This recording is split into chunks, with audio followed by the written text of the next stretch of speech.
Okay, welcome to today's video, guys. Today's video is a bit of a throwback to 2 summers ago, almost 2 years ago in August, to the hardest day of my life. Hardest physically and mentally. I did 5,578 chest to floor burpees in 24 hours, and I thought by showing the world how ridiculously hard this was that I would maybe motivate and inspire people to go out and do some things, but not burpees.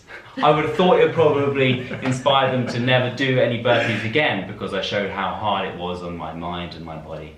But we do have Paul, Tracy and Chris here who are doing a burpee challenge, and I really just wanted to showcase this on my channel as well, because they're doing great things for a charity. I did my challenge for Mind Mental Health charity, and these guys, let's get through to talking a bit more about what these guys are doing. So would you like to explain a little bit quickly about the charity? Yeah, and then we'll get to the challenge. Yeah, the charity is the Body Bag Foundation. It's a British charity founded by a local lady. We basically supply bags for children that have to go into emergency accommodation due to domestic violence.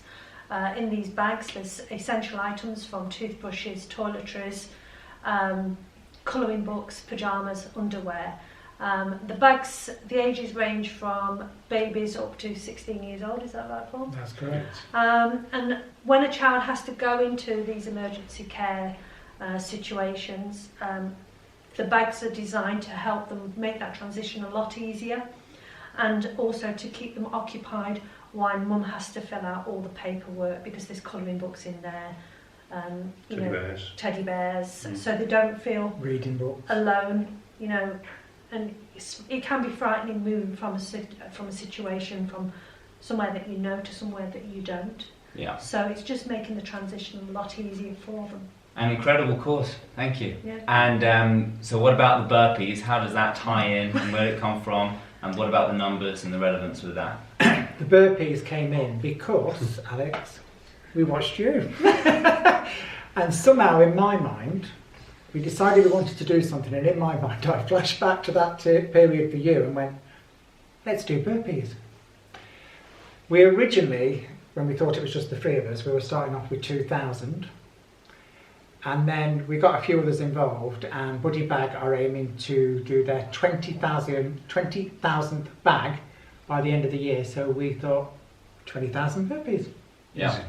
Easy. It's easy to throw a number out there. Yeah. You've got to start somewhere. Yeah. That was probably the easiest part, just throwing the number out there. Yeah. And I never knew what a burpee was until the first training session. I was like, yeah, I'll just go along with that. Just go along with that. We managed to, I'm not sure whether sort of encourage or con, I some think of the it dream goers to was a go. bit of a Boston Tea Party thing. I think we sort of coerced them rather strongly. Yeah. But they did join, and they're still with us.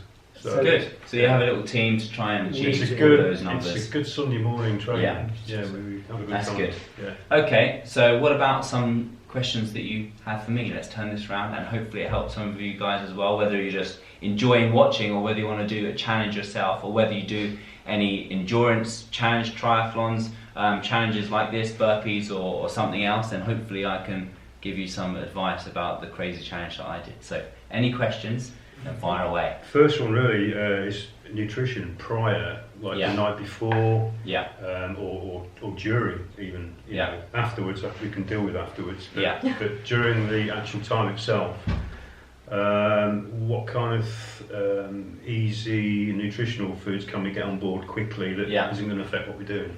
Well, first of all, I think it's really important to practice and trial what you're eating. Right. So your Sunday morning training sessions should be also a training in nutrition of what you would do for the main event as well. So when it comes to the main event, you don't change anything, because that could change your digestion, it can change how you respond to certain foods. So the most important thing is you just do what you normally do, and maybe more of what you normally do. So for example, the day before would be about getting the calories in, getting lots of food, fueling up the body so you have lots of energy to burn when you're ready to go.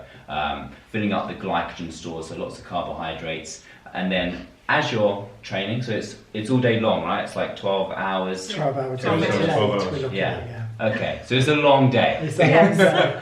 So obviously you've got to eat throughout the day as well. What I did, I wasn't resting much, so I had lots of my calories through liquid, lots of like protein shakes with oats and carbohydrates and everything like that, as well as fats from nuts and almond butters and things like that. So whatever you enjoy eating, try to make sure you're getting in all 3 macronutrients, protein, carbs and fats. Yeah.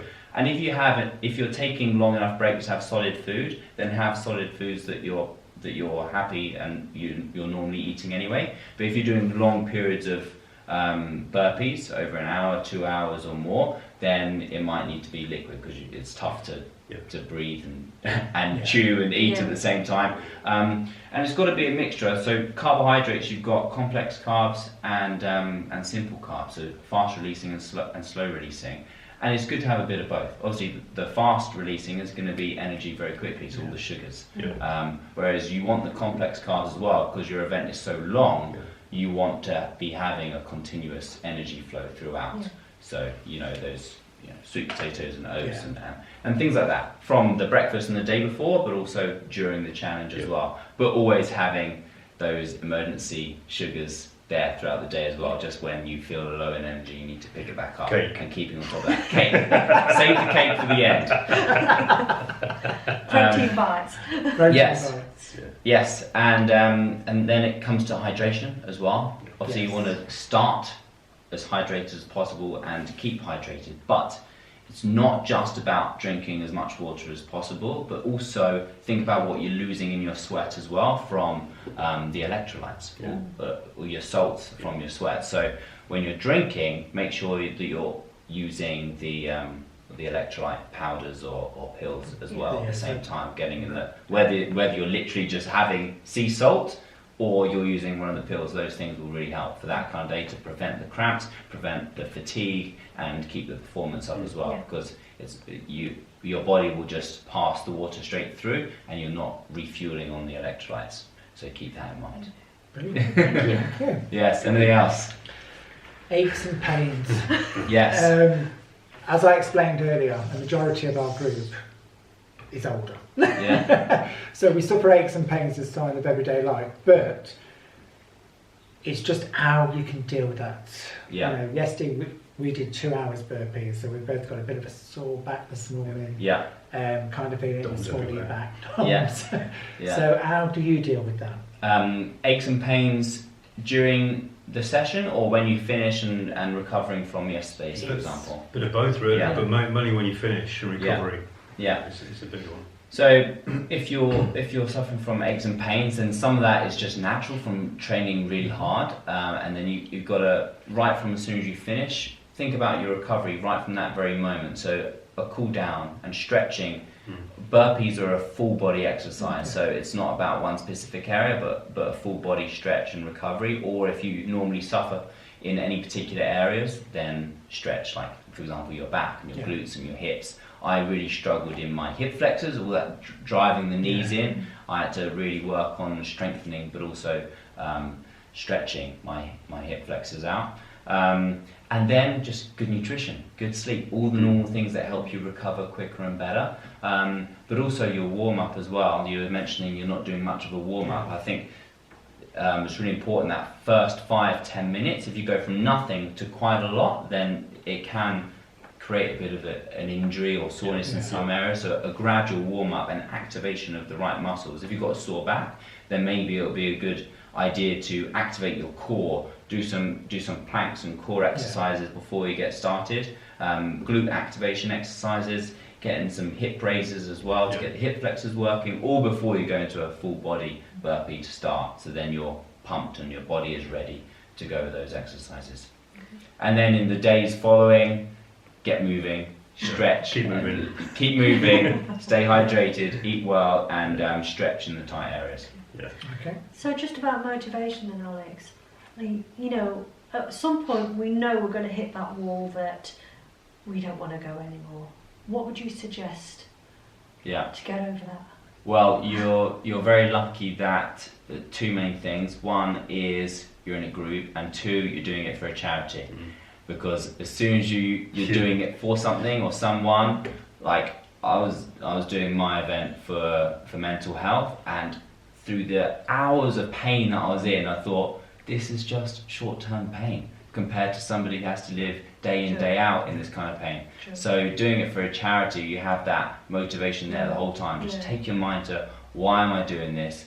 This pain is short-term for me, and other people have to live day in, day out in other types of pain. So keep that in mind. And then secondly, you have the accountability of a group. Everybody's feeling the same, and everybody will get through the day together. Think about that meal at the end. And we'll make it very, very public as well. So. Exactly. We have made it extremely public. Exactly. Doing this is making it even more public. Yes, exactly. And the motivation comes easy when the accountability is higher and higher and higher. And I, like with my event, that was perfect. I had people around me doing live Instagram, live Facebook, videoing everything, and I thought the more eyes, the more chance that it is that I just won't give up and won't fail. And that's the same with you guys. So just make sure that you're getting people around, videoing and recording and going live, and having that accountability and support around you.